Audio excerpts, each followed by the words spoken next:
Dekatnya wilayah antara Kalimantan dan Sabah, Malaysia membuat kedua kota ini sama-sama punya sumber daya alam yang memadai dan membuat perekonomian mereka maju sangat pesat.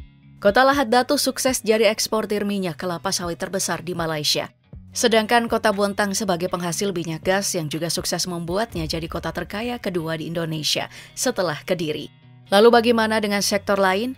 Mari kita bandingkan bersama dalam video polemik kali ini.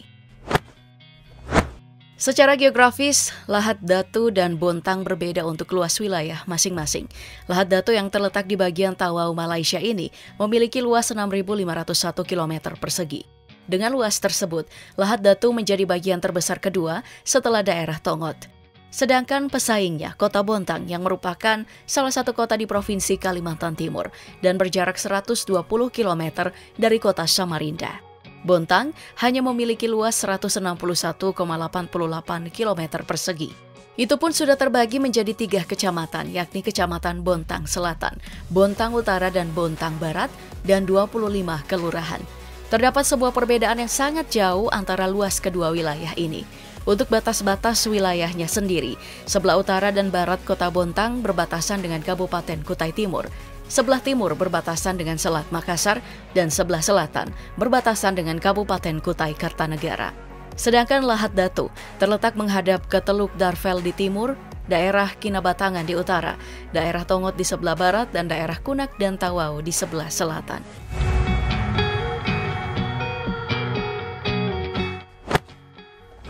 Dengan luas yang jauh berbeda tersebut, ternyata tidak menjamin populasinya juga akan lebih banyak. Total populasi di Bontang berdasarkan survei tahun 2022 adalah 185.928 jiwa dengan kepadatan mencapai 1.101 per kilometer persegi. Ini juga mengalami peningkatan sebesar 0,80% dari tahun 2020 yang hanya 178.920 jiwa. Dan di tahun 2021 mencapai 180.840 jiwa. Jumlah populasi ini terus bertambah setiap tahunnya, bahkan pertumbuhannya cukup signifikan, menyentuh angka 1.500 jiwa per tahun. Sedangkan Lahad Datu, total populasinya terdapat perbedaan sedikit, di mana populasinya sekitar 112.788 jiwa. Pertumbuhan penduduknya juga mengalami pertumbuhan sebesar 10,01% untuk tahun 1980 hingga 1981. Serta 3,10% untuk tahun 1991 hingga 2000. Untuk indeks pembangunan di Kota Bontang mencapai angka 80,59% dari data 2021. Mayoritas penduduk Kota Bontang memeluk agama Islam. Persentasenya mencapai 89,71%, sedangkan sisanya dihuni oleh penduduk beragama Kristen sebesar 10,04%. Hindu 0,18% dan Buddha 0,07%. Penduduk asli Kota Bontang adalah suku Kutai Guntung dan suku Bajau yang hidup bersama dalam sebuah perkampungan kecil. Namun seiring waktu, suku lain mulai masuk dan menghuni Kota Bontang, mulai dari suku Bugis, Makassar, Jawa, Batak, dan lain sebagainya.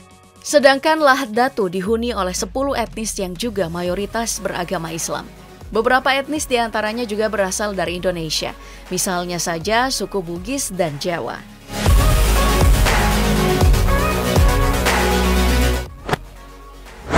Di sisi ekonomi, Bontang menggantungkan kesejahteraan masyarakatnya dari penghasilan di sektor industri dan jasa. Selain itu, mereka juga sangat bergantung dari hasil perkebunan kelapa sawit, karet, kelapa, hingga aren. Begitu juga dengan Lahad Datu yang turut ditopang oleh sektor pertanian, dari kelapa sawit, kelapa kering, getah, hingga kakao. Sementara di sektor perairan, Bontang punya sumber daya hasil perikanan yang menjadi komoditas unggul mereka. Begitu juga dengan sektor pariwisata, Bontang banyak bergantung dari sektor perairan, seperti pulau yang indah, kekayaan fauna, hingga kampung wisata. Salah satunya kampung wisata Bontang Kuala yang berlokasi di Bontang Utara yang jadi spot wisata lokal dan mancanegara. Sedangkan Lahad Datu di sektor perairan lebih dimanfaatkan untuk ekspor kayu dan minyak kelapa sawit. Lalu di sektor pariwisata, Lahad Datu memiliki 2 kawasan wisata bertaraf internasional, yakni Lembah Danum dan Taman Hidup Liar Tabin.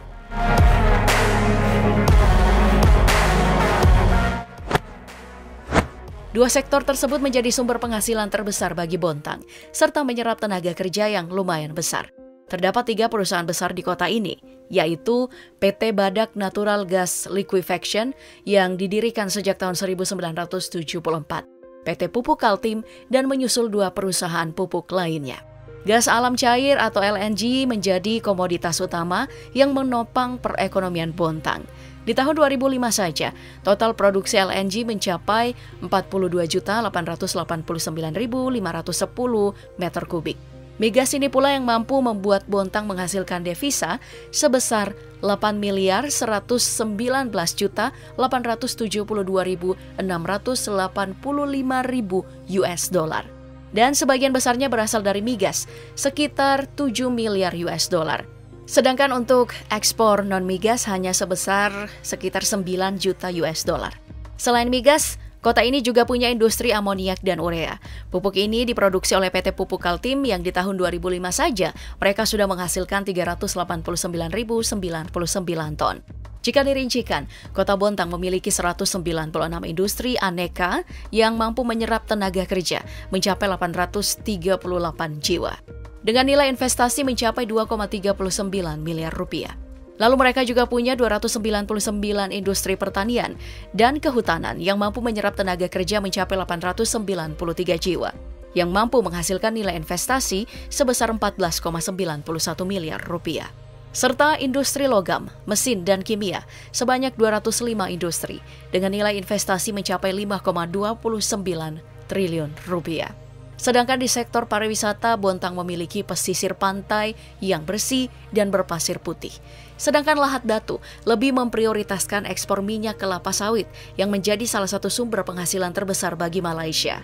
Bahkan ekspor tersebut memberikan sumbangan terbesar senilai 73,25 miliar ringgit Malaysia bagi produk domestik bruto Malaysia atau sekitar 3,6% untuk tahun 2021. Sedangkan di tahun 2020 Malaysia berhasil menyumbang sebesar 26% terhadap produksi minyak kelapa sawit dunia dan 34% terhadap total ekspor minyak sawit dunia.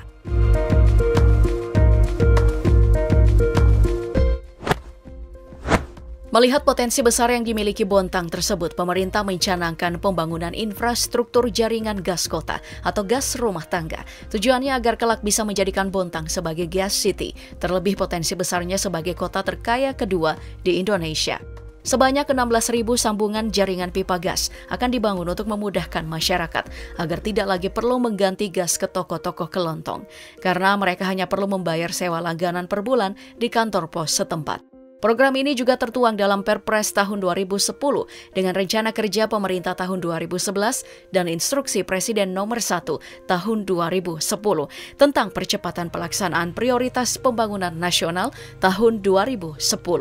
Sedangkan Kota Lahad Datu lebih fokus ke industri kelapa sawit yang kini juga sedang didukung oleh kilang penyulingan minyak yang bernama The Palm Oil Industrial Cluster yang berlokasi di dekat Pelabuhan Lahad Datu dan mulai beroperasi sejak 1 Maret 2013 silam.